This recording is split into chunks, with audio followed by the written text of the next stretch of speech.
नमस्कार विद्यार्थियों, आप बहुत अच्छे से होंगे। नया अध्याय वे दिन भी क्या दिन थे, इस अध्याय के बारे में हम आप आइए पढ़ते हैं। विद्यार्थियों, सबसे पहले हम इसके शीर्षक पर ध्यान देते हैं। वे दिन भी क्या दिन थे।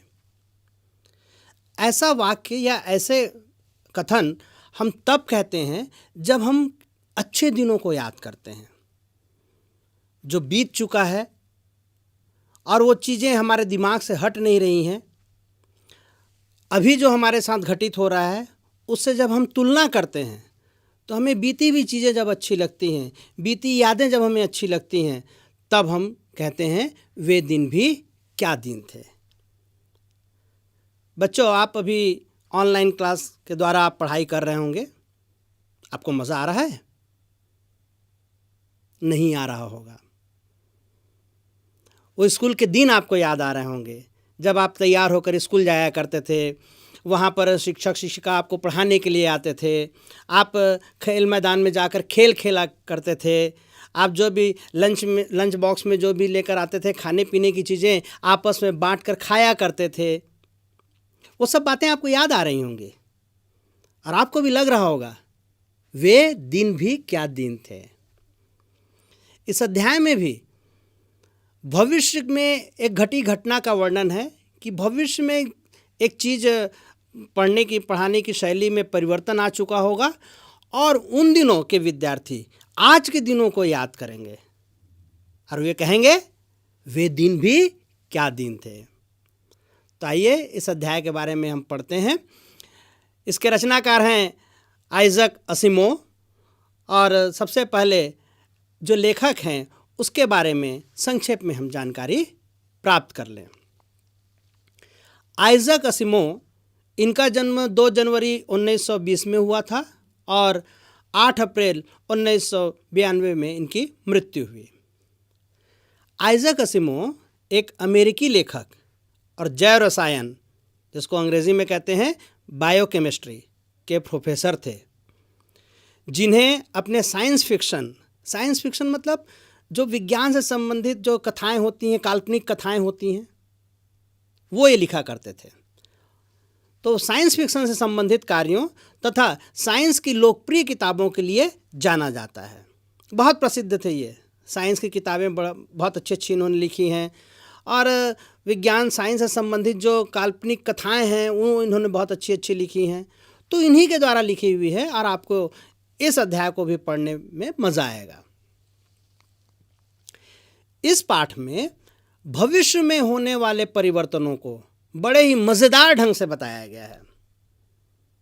आपको भी अच्छा लगेगा, मज़ा आएगा। इसमें होता यह है कि कुम्मी और रोहित नाम के 2 बच्चे हैं। कुम्मी ने अपनी डायरी में 17 मई 2155 की रात को लिखा, आज रोहित को सचमुच की एक पुस्तक मिली है। अब 2 बच्चे हैं, दोनों बच्चे आपस में बात कर रहे हैं। लड़की का नाम है कुम्मी और लड़के का नाम है रोहित। जैसे आप लोग भी आपस में मित्र लोग बात करते होंगे ना, तो वैसे कुम्मी रोहित भी आपस में बात कर रहे थे और रोहित ने जो चीज़ें बताई उस चीज़ को कुम्मी ने अपनी डायरी में लिखा। डायरी क्या होती है? होता यह है बच्चों कि डायरी में व्यक्ति दिन भर में घटी हुई जो मुख्य घटनाएं होती हैं, मुख्य जो बातें होती हैं, उसको वो रात में लिखते हैं कि आज मेरे साथ ऐसी घटना घटी, या आज मुझे इसके बारे में मालूम चला, या आज ऐसा हुआ तो मेरे मन में ऐसे विचार आए। और ये नियमित रूप से लिखी जाती है, लगातार लिखी जाती है। जिस दिन कोई विशेष घटना नहीं घटित होती है तो उस दिन को छोड़ दिया जाता है। तो कई लोग हैं डायरी लिखते हैं, रात में बैठकर पूरे दिन भर की चीज़ों को, महत्वपूर्ण चीज़ों को याद करते हैं और लिखते हैं और उसमें अपने उनके विचार भावनाएं भी व्यक्त होती हैं, प्रकट करते हैं अपनी भावनाएं विचारों को। और कुम्मी ने फिर लिखा है इसमें, देखिए पुनः ध्यान दीजिए, 17 मई 2155, अभी चल रहा है 2020। तो ये आज से 135 वर्ष आगे की बातों का इन्होंने कल्पना की है लेखक ने, कि अगर आज से 135 वर्ष बाद भविष्य में अगर कोई आज के दिनों के बारे में यदि लिखेंगे तो किस तरह से लिखेंगे, उस समय की शिक्षा पद्धति, उस समय पढ़ने पढ़ाने के तरीके क्या होंगे, ये दोनों को बहुत अच्छे तरीके से इसमें समझाया गया है। तो कुम्मी ने लिखा, आज रोहित को सचमुच की एक पुस्तक मिली।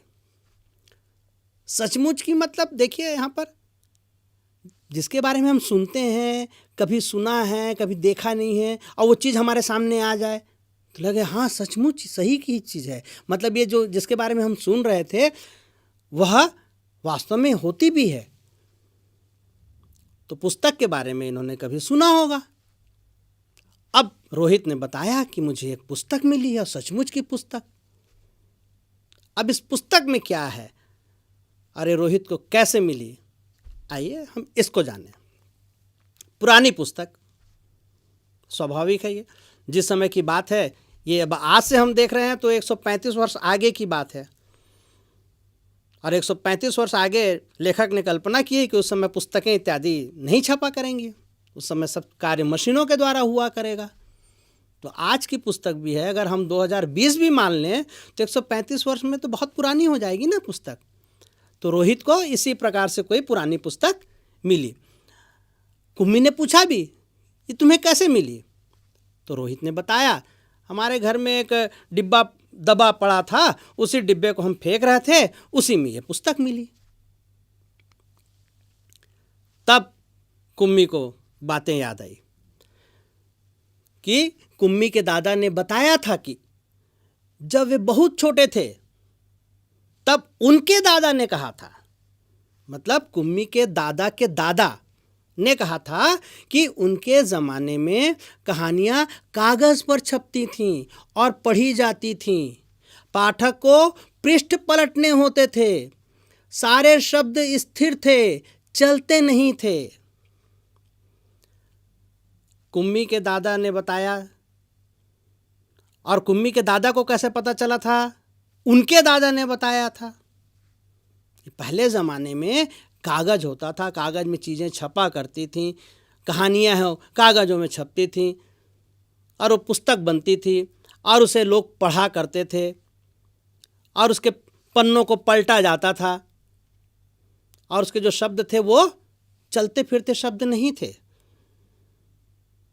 कुम्मी को जब बताया गया तब तक क्या है, कुम्मी ऐसे चीज़ों से पढ़ती थी जैसे हम आज कंप्यूटर कहते हैं। तो कंप्यूटर में क्या होता है, शब्द चलते फिरते हैं ना। किताबों के जो छपे हुए शब्द हैं वो तो स्थिर होते हैं। आप कंप्यूटर में आप शब्दों को देखिए, आप खिसका सकते हैं, इधर उधर ले जा सकते हैं। कंप्यूटर में टाइप करना आप सभी को आता है, आपको मालूम है उसमें शब्द है वो स्थिर नहीं, वो बल्कि इधर उधर खिसक भी सकते हैं, चल भी सकते हैं। पर किताबों में ऐसा होता है क्या? आप करके देखिए, किताब के शब्द क्या होते हैं, उसमें छप गए वो स्थिर होते हैं, वो इधर उधर नहीं खिसक सकते। परंतु कंप्यूटर में ऐसा संभव है। तो कुम्मी याद कर रही है कि हाँ, दादा ने मुझे किताब के बारे में क्या क्या बताया था। अब रोहित है, वह जब कुम्मी की बातों को सुनता है तो वह पुराने ज़माने की पुस्तकों से आज के पुस्तकों के बारे में वह तुलना करता है। रोहित कहता है, तब तो पढ़ने के बाद ऐसी पुस्तकें बेकार हो जाती होंगी।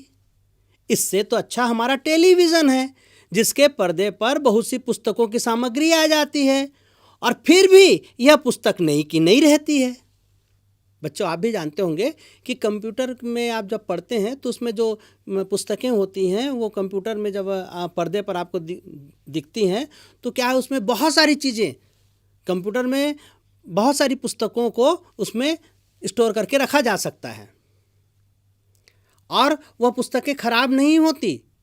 उसके पन्नों को आप उसमें, पन्नों का कहने का मतलब जो उसमें पृष्ठ जो उसमें आप संकलित करके रखते हैं, उसमें डाउनलोड करके रखते हैं, आप उसे देखिए, हर बार देखेंगे वैसी की वैसी। परंतु आप अपनी पुस्तकों को देखिए, जिन पुस्तकों को आप पढ़ते हैं उन पुस्तकों को शुरू में जब नई नई पुस्तक रहती है, नया खरीद के लाते हैं तो उस समय पुस्तकें के पन्ने बहुत अच्छे नज़र आते हैं। परंतु जैसे जैसे उसका बार बार आप उपयोग करते हैं तो क्या होती है, पुस्तकों के पन्ने पुराने पड़ जाते हैं, कहीं किनारे किनारे से कट जाता है, मुड़ जाता है। जबकि कंप्यूटर की पुस्तकें ऐसी नहीं होती, उसको आप जितनी बार पढ़िएगा वो वैसी की वैसी ही रहती है। तो रोहित तुलना कर रहा है कि पहले के ज़माने की पुस्तकें और अभी जो, मतलब अभी का अर्थात उनके लिए कब है, 2155। तो दोनों पुस्तकों में कितना अंतर है। उस समय पन्ने पर छपती थी, अब टेलीविज़न के अर्थात कंप्यूटर के स्क्रीन पर दिखाई देती हैं। तो दोनों में अंतर है। और रोहित है अपने समय की पुस्तकों को जो कंप्यूटर के माध्यम से पढ़ी जाती है उसे अच्छा कह रहा है। रोहित को जो सचमुच की पुस्तक मिली है उसमें स्कूल के बारे में काफ़ी दिलचस्प बातें लिखी हैं। कुम्मी पूछती है भाई उसमें क्या है, तो उसने बताया रोहित ने कि उसमें स्कूल के बारे में लिखा है। बहुत दिलचस्प बात है कि स्कूल में क्या होता था, कैसे पढ़ाई होती थी, बच्चे कैसे पढ़ने जाते थे, बच्चे किस तरह से पढ़ते थे।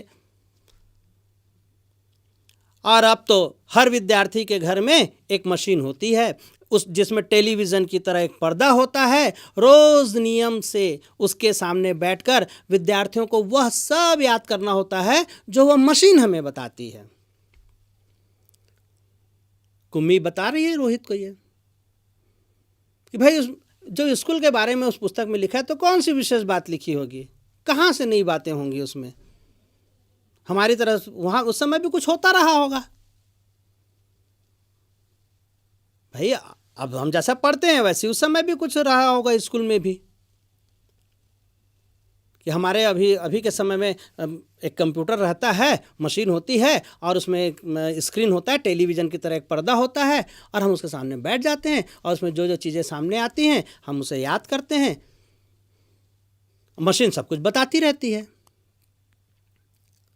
सारा गृह कार्य करके दूसरे दिन उसी मशीन में डाल देना होता है। हमारी गलतियां बताकर फिर वह हमें समझाती है। एक विषय पूरा होने पर वही मशीन हमारी परीक्षा लेकर हमें आगे पढ़ाना आरंभ कर देती है। कुम्मी ये सारी बातें कहते कहते थक गई। ऑनलाइन क्लास में भी आप देख रहे होंगे, उसी में आपको बताया जाता है। परंतु ध्यान रखिएगा, ऑनलाइन क्लास है और ये जो कुम्मी जिसका वर्णन कर रही है, या वे दिन भी क्या दिन थे, इस पाठ में जिस प्रकार की पढ़ाई का उल्लेख किया जा रहा है वह अलग है।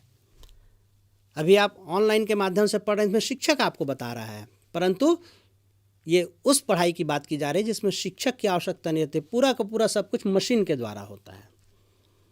तो कुम्मी इसी चीज़ को विस्तार से बता रही है कि हमें जो घर का काम है, जो होमवर्क है, वो भी इसी में करके देना होता है और मशीन ही सब कुछ बताती है। हमारी जो गलतियां हैं वो मशीन बताएगी, फिर पूरे विषय की जानकारी मशीन ही देगी, फिर मशीन ही क्या करती है, परीक्षा लेती है और फिर परीक्षा में हम जब पास हो जाते हैं तो फिर हम उसे हमें आगे पढ़ाना वह आरंभ कर देते हैं। ये सब बातें कुम्मी ने विस्तार से बताई और वो बातें कहते कहते थक गई। तो वे दिन भी क्या दिन थे का ये पहला हिस्सा यहाँ तक हम पढ़ते हैं और बाकी जो अध्याय है वह हम अगले भाग में पढ़ेंगे। पहले आइए शब्दार्थों के बारे में जान लें। अब तक जितना हिस्सा हमने पढ़ा है, सबसे पहला शब्द है महत्वपूर्ण। महत्वपूर्ण का अर्थ होता है खास, विशेष। ज़माना, ध्यान रखिएगा विद्यार्थियों, शब्द है ज़माना, जमाना नहीं। जमाना मतलब किसी चीज़ को हम व्यवस्थित रखते हैं, ज़माना मतलब होता है युग, आज का ज़माना, आज का युग। पृष्ठ, पन्ना, पुस्तक में हम देखते हैं ना एक एक पन्ना होता है जैसे हम पलटते हैं। स्थिर, ना चलने वाला, जो इधर उधर न चले। जैसे शब्द पहले इसमें तुलना करते हुए बताया गया है कि शब्द क्या थे, स्थिर थे किताबों के। सामग्री, सामान। नियमित का, समयबद्ध कार्य का, घर पर करने वाला कार्य। उबाऊ, जिसमें रुचि न हो। भिन्न का अर्थ है अलग। सदी का अर्थ है 100 वर्ष। 365 दिन को 1 वर्ष, 30 या 31 दिन के समूह को 1 माह, तो वैसे 100 वर्ष के समूह को कहा जाता है सदी। और उत्सुकता का अर्थ है जिज्ञासा या जानने का कौतूहल। जैसे आप लोग नाना नानी या दादा दादी से कहानी सुनते होंगे ना, तो दादा दादी सब ये नाना नानी कहानी बताते बताते जब बीच में रुक जाते होंगे, तो फिर आप लोग कहते हैं हाँ फिर आगे क्या हुआ, फिर आगे क्या हुआ। यही जो आपका जो भावना है ना, ये आप आगे जानने की जो आप में अधीरता हो जाती है, यही उसे ही कहते हैं उत्सुकता। आप जानना चाहते हैं इसके बाद क्या हुआ, इसके बाद क्या हुआ, इसके बाद क्या हुआ। तो वही उसके लिए हिंदी में एक शब्द होता है उत्सुकता, और उसका दूसरा उसका अर्थ है अधीरता, धैर्य धारण न कर पाना। आइए कुछ प्रश्नों को भी देखें, प्रश्न और उसके उत्तर के बारे में चर्चा करते हैं। विद्यार्थियों, प्रश्न है, रोहित ने कहा था कितनी पुस्तकें बेकार हो जाती होंगी, एक बार पढ़ी और फिर बेकार हो गई। क्या सचमुच में ऐसा होता है? हाथों में जाती हैं, वे बेकार नहीं होती हैं, उनके कारण कई लोगों को महत्वपूर्ण जानकारी व ज्ञान प्राप्त होता है। यदि ऐसा ना होता तो आज पुस्तकालय नहीं बने होते। कुछ पुस्तकें केवल एक बार पढ़कर बेकार हो जाती हैं, उन्हें रद्दी में देना पड़ता है, परंतु ऐसा कुछ ही किताबों के साथ होता है। देखिए, इस उत्तर के माध्यम से क्या बताया जा रहा है, देख लीजिए, समझ लीजिए कि ज़्यादातर जो पुस्तकें होती ना, वो हम कई लोग पढ़ते हैं। एक ने पढ़ा, फिर उसको दूसरे के हाथ में जाती है। लाइब्रेरी की पुस्तक होती है, पुस्तकालय की पुस्तक होती है, वो क्या है, आप पढ़ लेते हैं, उसके बाद कोई दूसरा नहीं पढ़ता क्या? आपके साथी भी पढ़ते हैं उसे, और इससे लोगों को जानकारी मिलती चली जाती है। अगर पुस्तक एक बार पढ़ने बाद बेकार हो जाती तो फिर पुस्तकालय नहीं रखे जाते ना। पुस्तकालय में पुस्तकों को रखा जाता है इसीलिए कि उसको एक पुस्तक को ज़्यादा से ज़्यादा लोग पढ़ सकें। हाँ, ये बात ज़रूर है कि कुछ पुस्तकें ऐसी होती हैं कि वो केवल एक बार पढ़ने के बाद बेकार हो जाती हैं। कागज़ का स्तर, उसकी क्वालिटी अच्छी नहीं होती है तो भी होता है ऐसा, या पुस्तक बहुत अच्छी नहीं होती तो आप पढ़ेंगे, अच्छी आप मान कर चलते हैं कि पुस्तक अच्छी है पर उसमें अच्छी जानकारी नहीं है, ज़्यादा उपयोगी जानकारी नहीं, तो आप बताते हैं ये पुस्तक मज़ेदार नहीं है, तो कोई दूसरा नहीं पढ़ता। तो ऐसी पुस्तक क्या होती है, फिर एक बार पढ़े उसके बाद फिर उसे रद्दी में दे देते हैं, कबाड़ी वाले को दे देते हैं। परंतु ऐसा बहुत कम पुस्तकों के साथ होता है। ज़्यादातर पुस्तकें हैं वह हम कई हाथों पे वो पुस्तकें जाती हैं और हम उससे जानकारी प्राप्त करते रहते हैं। इसलिए जो किताबें होती हैं वह बेकार नहीं होती। अगला प्रश्न है, कागज़ के पन्नों की किताब और टेलीविज़न के पर्दे पर चलने वाली किताब, तुम इनमें से किसको पसंद करोगे और क्यों? दोनों में अंतर है, कागज़ के पन्नों वाली किताब और टेलीविज़न के पर्दे पर चलने वाली किताब। आप अभी तो दोनों को रूप आपको दिखाई दे रहा होगा। अभी आप 2020 की बात हम करें तो आप पन्ने वाली भी किताब आपके सामने है और टेलीविज़न के पर्दे पर अर्थात कंप्यूटर स्क्रीन पर भी चलने वाली किताब आप देख पा रहे हैं। अब आप बताइए, आप इसमें से किसे पसंद करेंगे, और पसंद करेंगे तो क्यों पसंद करेंगे? इसका उत्तर आप इस तरह से लिख सकते हैं, हम कागज़ के पन्नों की किताब को ही ज़्यादा पसंद करेंगे। इसके पीछे बहुत से कारण हैं, वे इस प्रकार हैं। कौन कौन से कारण हैं देख लें। पहला, कागज़ के पन्ने वाली किताब को हम कहीं भी सरलतापूर्वक उठा कर ले जा सकते हैं। इसके विपरीत टेलीविज़न के पर्दे पर चलने वाली किताब को उठा कर ले जाना कठिन होगा, थोड़ा कठिन होता है। अगर उठा कर ले जाते भी हैं, मान लीजिए आप उसे लैपटॉप के रूप में ले लें या मोबाइल स्क्रीन के विपरीत संभाल कर ले जाना पड़ता है। कहीं गिर गया तो वह मशीन टूट गई, फिर आप उसमें कुछ नहीं पढ़ पाएंगे।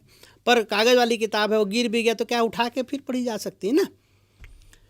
दूसरा कारण है, कागज़ के पन्ने वाली किताब को कभी भी और कहीं भी पढ़ा जा सकता है, परंतु टेलीविज़न के पर्दे पर चलने वाली किताब को कहीं नहीं पढ़ा जा सकता। दोनों में अंतर है। पुस्तक लिए आप पढ़ सकते हैं, टेलीविज़न के पर्दे पर चलने वाली लैपटॉप है, मान लीजिए कंप्यूटर, तो कंप्यूटर में यदि आप पढ़ेंगे तो कंप्यूटर तो घर में है, तो आप चलते फिरते तो नहीं पढ़ पाएंगे ना। लैपटॉप कैसे लिए चलते हुए नहीं पढ़ पाएंगे। पर कागज़ के पन्ने वाली किताब है, सफ़र में भी आप पढ़ सकते हैं, चलते फिरते भी पढ़ सकते हैं आप, तो आसान है। और जो कागज़ की किताब होती है उसके लिए बिजली की ज़रूरत नहीं होती, और जो स्क्रीन पर हम पढ़ते हैं उसके लिए बिजली यदि कुछ चीज़ें हैं तो उसे चार्ज करने की ज़रूरत पड़ती है, अगर चार्ज नहीं है तो आप नहीं पढ़ पाएंगे। फिर तीसरा कारण है, कागज़ के पन्ने वाली किताब में आने वाला खर्च एक बार होगा, परंतु टेलीविज़न के पर्दे पर चलने वाली किताब पर बार बार बिजली आदि का खर्चा करना पड़ेगा। जितनी बार आप पढ़ेंगे उतनी बार आपको क्या है, चार्ज करना पड़ता है या उसे बिजली से जोड़ना पड़ता है, तो बिजली का खर्च आता है उसमें। कागज़ के पन्ने वाली किताब एक बार बस, उसका जब तक है वो एक बार खरीद ली, उसके बाद बार बार तो आप पढ़ने के लिए बार बार पैसे तो देंगे नहीं, कोई खर्चा नहीं होगा। चौथा कारण, कागज़ के पन्ने वाली किताब को आवश्यकता अनुसार पढ़ा जा सकेगा, परंतु बिजली के पर्दे पर चलने वाली किताब को एक बार में ही पूरा पढ़ना पड़ेगा, अन्यथा उसे दोबारा आरंभ से चलाना पड़ेगा। ये बात भी सही है। कागज़ के पन्ने पर जो किताब हम पढ़ते हैं वो क्या है, आपने देखा होगा, एक कागज़ का टुकड़ा फंसा देते हैं जिसे बुक मार्क कहते हैं, और बस वहाँ पर से फिर हम पढ़ सकते हैं। और जो आप कंप्यूटर स्क्रीन पर पढ़ते हैं या स्क्रीन पर जो भी चीज़ें पढ़ते हैं, आप एक बार पढ़ने पर यदि बीच में आप बंद करेंगे, फिर दोबारा फिर क्या है, फिर शुरू से चालू होगा, फिर आप देखिए कहाँ तक हम आए थे, फिर वहाँ पर पहुँच कर फिर आगे पढ़ पाएंगे। तो उसे दोबारा चालू करना पड़ता है, शुरू से चालू करना पड़ता है। और कागज़ की किताब के साथ ऐसा नहीं होता। तो एक और कारण भी हम जान लें कि कागज़ के पन्ने वाली किताब को पढ़ने से आँखों पर बुरा असर नहीं पड़ता, किंतु टेलीविज़न के पर्दे पर चलने वाली किताब पढ़ने से आँखों पर बुरा असर पड़ता है। स्क्रीन पर ज़्यादा पढ़ने से हमारी नज़र कमज़ोर हो जाती है, कुछ भी स्पष्ट दिखाई नहीं देता और हमें चश्मा पहनना पड़ता है। इस प्रकार से कागज़ के पन्ने वाली किताब को पढ़ना ज़्यादा अच्छा है। इन विभिन्न कारणों में से आप कुछ कारणों को आप ले सकते हैं। 5 कारण मैंने आपको बताए हैं, जरूरी नहीं कि आप पाँचों के पाँचों कारण का उल्लेख करें। तो विद्यार्थियों, हमने पहले अंश में हमने जहाँ तक का पाठ पढ़ा था उससे संबंधित कुछ प्रश्नों की भी हमने चर्चा कर ली है। उम्मीद करता हूँ आपको वे दिन भी क्या दिन थे का इतना अंश आपको समझ में आया होगा। शेष अंश को हम अगले भाग में पढ़ेंगे। आप सभी का बहुत बहुत धन्यवाद।